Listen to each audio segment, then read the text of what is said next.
दोस्तों, अपमान और सम्मान दोनों आप पर निर्भर करता है।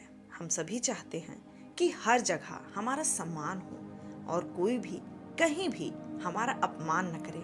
अगर आपको भी अपने अपमान का डर है तो ये कहानी पूरी जरूर सुने और कैसी लगी कमेंट में ये भी बताएं। दोस्तों, एक शाम महात्मा बुद्ध बैठे हुए सूर्य को एकटक देख रहे थे।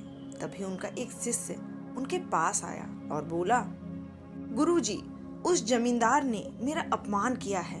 कृपया आप तुरंत चलें और उसे सबक सिखाएं। तब बुद्ध जी ने मुस्कुराकर कहा, प्रिय, तुम बौद्ध हो और सच्चे बौद्ध का अपमान करने की क्षमता तो किसी में नहीं होती है। तुम इस बात को भुलाने की कोशिश करो। जब प्रसंग ही भूल जाओगे तो अपमान कहाँ बचेगा।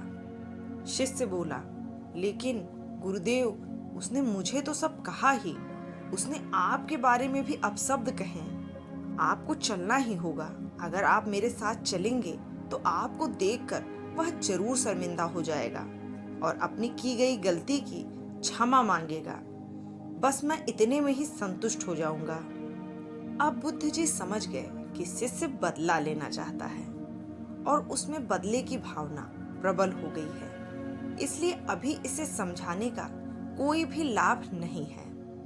फिर कुछ विचार करते हुए बुद्ध जी बोले, अच्छा वत्स, अगर ऐसी बात है तो मैं जरूर उस जमींदार के पास चलूंगा और उसे समझाने की कोशिश करूंगा, लेकिन हम अभी नहीं बल्कि कल सुबह चलेंगे।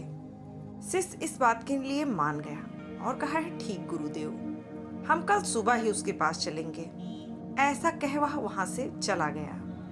अगले दिन सुबह हुई और बात आई गई हो गई।